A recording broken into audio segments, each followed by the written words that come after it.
yung mga members of the House, tumahimik kayo. Yung mga hindi abogado, baka hindi nila alam yung subjudice rule, magtanong muna kayo sa mga abogado. Opo. Okay, yan, nagsalita kayo na nagsalita. Yung mga abogado naman, abogado kayo, mag-aralan nyo yan.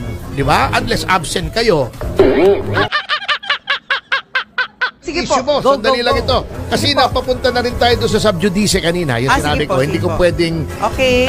i-discuss yung merits nung kaso sa Bulacan kasi subjudice. Opo. Alam mo, dapat tumahimik na itong mga yung ilang miyembro lang naman ng House of Representatives natin na dakdak ng dakdak tungkol doon sa mga pending cases ni VP Sara at saka nitong si Congressman Ungab at Attorney Vic Rodriguez. Okay. Kasi nagkokomento sila nung una, sinabi na, ay, diversionary lang yan.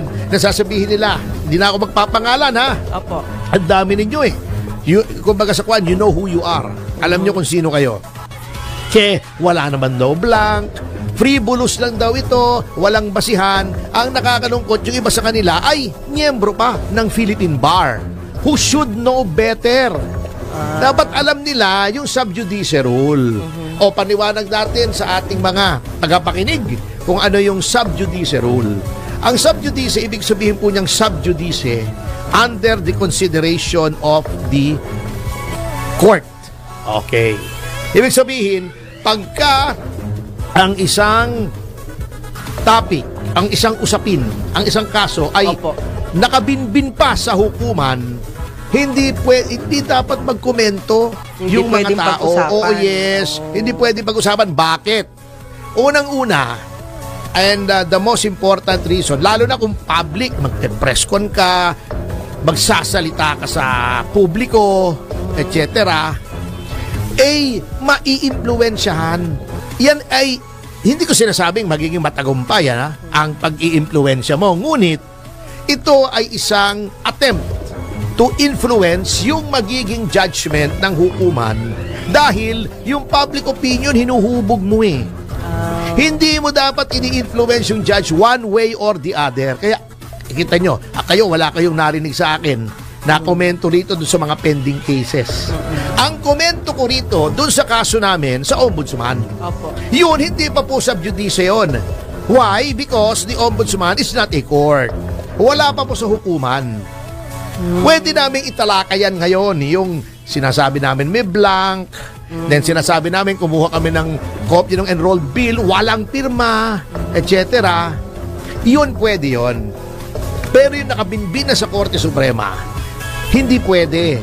That constitutes or may constitute contempt of court, indirect contempt. At ang kaparusahan po niyan, mayroong multa at pagkakulong. Hindi, walang biro. Ganun kahigpit? Kahigpit yun, indirect contempt po yun. Yan ay paglalapastangan sa hukuman. Kaya yung mga kongresista dyan, yung mga members of the House, tumahimik kayo. Yung mga hindi abogado, baka hindi nila alam yung subjudice rule, magtanong muna kayo sa mga abogado. Opo. Okay, yan, nagsalita kayo na nagsalita. Yung mga abogado naman, abogado kayo, mag-aralan nyo yan. Di ba? Unless absent kayo. Di ba? Unless nagsabong kayo. O pumunta kayong eskolta. Noong time na tinuturo yan, dapat you should know better. Kahit kayo ay miyembro ng lehislatura, yung mga abogado dyan, you're still officers of the court. Miyembro pa rin kayo ng bar. Galangin nyo pa rin ang hukuman. Kaya marami nako-contempt dyan na mga abogado. Ano yun? Dahil nakalimutan nila o hindi nila alam?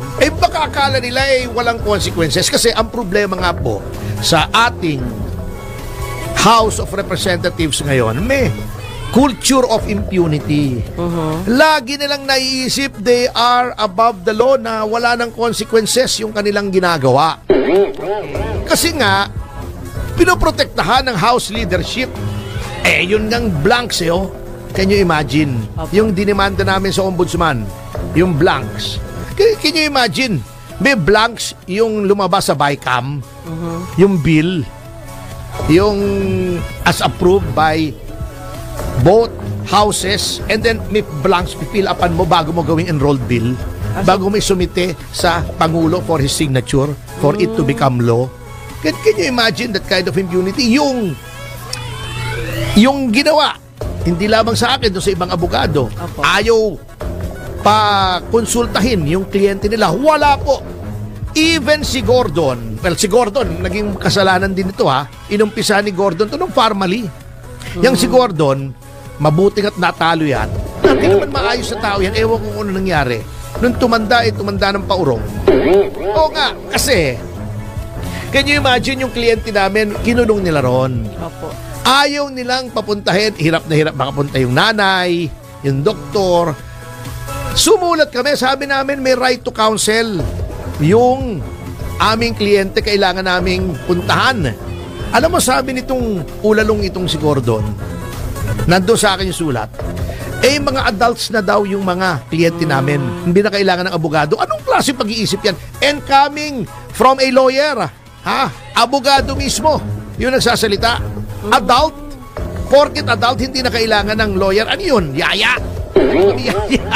Lawyer mo kayo, adult yun hindi naman. Siyempre kaya kumuha ng abogado yon, yung magkukonsulta sila on points of law. O yan, kinary over.